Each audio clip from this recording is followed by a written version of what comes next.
How are investments in REITs taxed in India? That's our topic for discussion today in the Market Secrets Investment Series.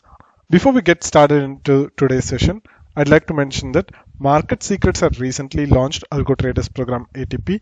So if you are someone who is interested in learning end-to-end algo trading, then check out our ATP program. I'll leave the link to it in the description section of this video.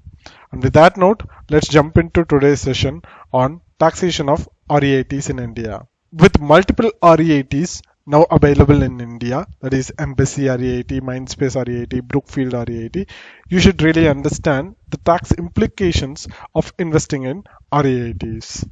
Generally, REITs can distribute money to you in three forms. One is dividends, number two, interest payment, and number three, amortization of debt. REITs will also provide you a Form 64B at the end of every financial year. All you have to do is pick up the numbers and plug them into your ITR. But in any case, understanding taxation of various payments from REITs is very critical. So let's talk about it one by one. First, taxation of dividends. Dividends from REITs will be exempt from any taxation in most cases. As far as we know, this is the case for all three REITs available in as of today. Dividends from REITs can be taxed in two ways. One is tax-free dividends.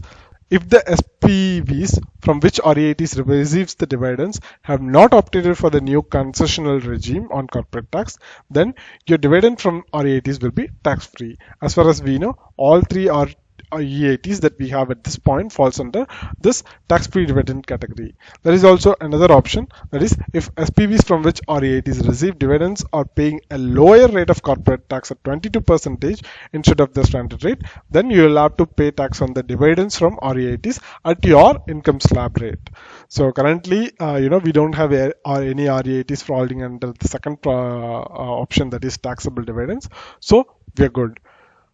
So this is how dividends from REITs are taxed. Now let's talk about the interest payment. Any interest payment from REITs is taxed as income from other sources. So it will be taxed at your slab rate. So it completely depends on your tax slab. So you have to pay taxes on your slab. So that's on the interest payment from REITs. And third one, that is taxation of amortization of debt. So this part of income is not taxable at all, because this is nothing but simply return of your money. Original investment is being written. So for that part, there is no taxation. And now comes the fourth item. So these are all returns from REITs. Next is capital gains from REITs. So you invest in REITs and at some point you redeem those investments, right? Like any shares, you buy shares, sell shares. So while selling, if there are any capital gains, right, will be taxed. So same is applicable for REITs here.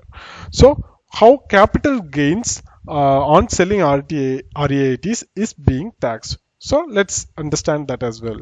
So it completely depends on period of holding of REITs. Okay. So if you hold it for 36 months, your investments will be classified as long-term capital asset.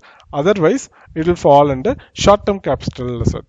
So if you are holding REITs for greater than 36 months, then you will fall under long-term capital gains and you will be taxed at 10%.